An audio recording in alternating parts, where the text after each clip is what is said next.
বরানগর বিধানসভা কেন্দ্রের তৃণমূল মনোনীত প্রার্থী সায়ন্তিকা বন্দ্যোপাধ্যায় সকাল সকাল বরানগর পৌরসভা 10 নম্বর ওয়ার্ডের বিভিন্ন এলাকা ঘুরে জনসংযোগ করলেন এবং তিনি প্রত্যেকটা মানুষের কাছে নিজেই মাইক হাতে নিয়ে রীতিমতো প্রচার করেন।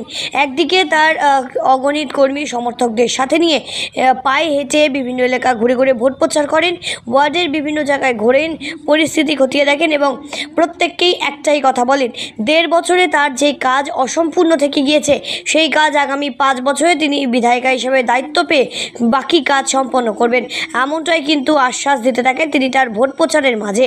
এবং তিনি প্রবীণ নবীন সমস্ত ভোটারদের কাছেই পৌঁছে যাওয়ার চেষ্টা করেন এবং প্রত্যেককে একই আবেদন তিনি করতে থাকেন যাতে এই আসন্ন বিধানসভা নির্বাচন 2026-এ বিপুল ভোটে তিনি আবারও এই বরানগর বিধানসভা কেন্দ্রে জয়লাভ করতে পারেন।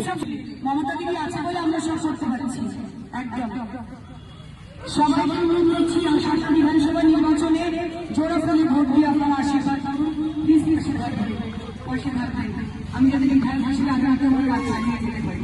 মাত্র 1.5 বছর সময় পেয়েছি বিধায়ক হিসেবে, আরো অনেক কাজ করার বাকি রয়েছে। আমাকে বিপুল ভোটে জয়লাভ করুন, আশীর্বাদ করুন। আমি মাত্র 1.5 বছর সময় পেয়েছি বিধায়ক হিসেবে, একটা 5 বছর টাইম। ব্যুরো রিপোর্ট, সঠিক বার্তা।